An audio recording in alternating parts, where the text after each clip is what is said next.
Okey Riza, kita ada idea untuk El Haya Couple Series. And aku dengan Umi dah bincang nak jadikan kau dengan Ayu as a couple untuk our first collection.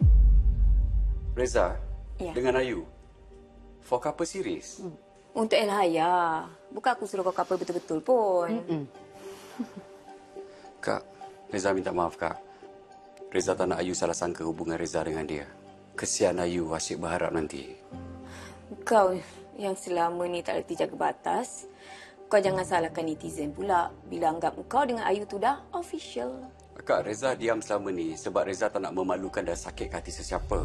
Tapi akak tak boleh jadikan Reza sebagai sales tau. Dan Reza tak nak manfaatkan perasaan Ayu semata-mata dengan cara macam ni. Ini salah, Kak. This is business, Reza. Kau tu naif. Dan tak semua benda boleh diselesaikan dengan diam. Tak, akak tak boleh gunakan hidup orang semata-mata untuk gimmick marketing akak tau. Tak boleh. Dah. Dah. Reza boleh menolak, tak apa. Tapi jangan bawa perasaan peribadi tu masuk dalam bisnes. Reza sendiri tak cakap apa-apa pun dekat Ayu. Kalau Ayu berharap, tu salah siapa? Reza masih lagi tak berani letak batas. Jangan salahkan sesiapa kalau orang lain